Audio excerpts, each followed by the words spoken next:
Mae Cynllun Larder Cymru yn gweithio efo 7 awdurdod lleol ar draws Gymru yn edrych ar sut allwn ni gael mwy o gynnyrch Cymreig i ysgolion yn yr awdurdodau lleol rheini. Yng Ngwynedd yn benodol, da ni'n awyddus i glywed gan gynhyrchwyr sydd hefo diddordeb mewn bod yn rhan o'r gadwyn yna a gweld os oes yna gyfleoedd i'w cynnyrch nhw i gyrraedd bwydlenni'r ysgolion. Drwy'r cyfle yma, da ni'n meddwl fydd busnesau yn gallu cael pris teg amdani cynnyrch nhw. Fydden nhw'n gallu cael marchnad cyson ar gyfer y cynnyrch yna, a fydden ni fel cyngor yn gallu cyflawni'r buddion da ni'n edrych i wneud i'n cymunedau ni.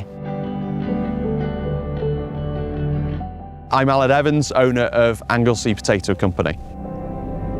So we work with companies like Oren, vegetable wholesalers mostly, and they'll distribute our produce to various different places. For example, Oren will distribute to all the schools for us.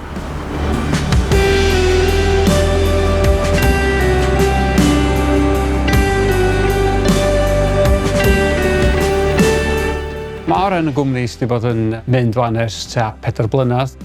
Mae'r manteision i darparu bwyd lleol yn y gadwyn ysgolion a'r cyngorau yn rili bwysig i ni. Ni'n teimlo bod mae'n helpu'r economi lleol, economi Cymreig. Mae'r bres yn cael ei gadw yn Gymru ac yn lleol. Ac hefyd mae'n rhoi jobsys lleol i bobl. Mae'n jyst yn meddwl bod ni'n gallu cynnyrchu mwy o bwyd yn hunan yn agosach at adra. Wel, mae'r cynllun fel hyn rwan yn hollol bwysig bod ni'n cydnabod y rôl allweddol ffermydd mewn cymunedau lleol. A hefyd gan feddwl bod yn cwsmeriad ni, pobl sydd yn bwyta'n bwyd ni'n byw yn lleol hefyd, mae eisiau tynhau y gadwyn fwyd na a cael dealltwriaeth, cynnal swyddi mewn cymunedau gwledig, a mae'n bwysig felly bod yr economi yn cylchdroi o gwmpas y gwerth hwnnw.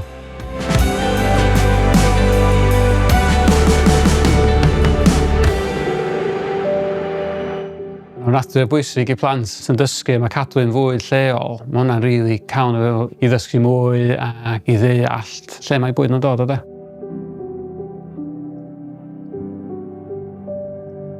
Wel, da ni gyd yn sôn am bod eisiau plant cael yr addysg gorau.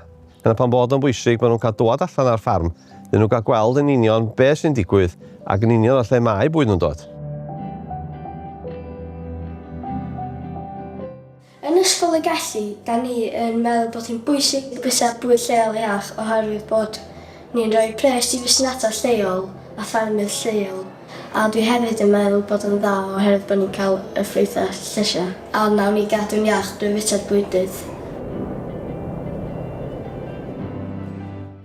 So I'm James Stent, I'm Head of Farm Member Services at South Pram Creameries. We're really keen on trying to promote an integrated supply chain and support our local communities by supplying our food products. As a farmer, nothing makes me more proud to know that they're getting quality, local produce every day in the schools across North Wales.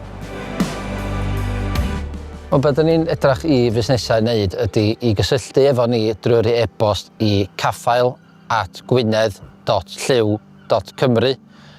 Wedyn fydden ni'n mynd i ymateb yn ôl nhw wedyn i gael trafodaethau ynglŷn â be ydy'r cyfleon.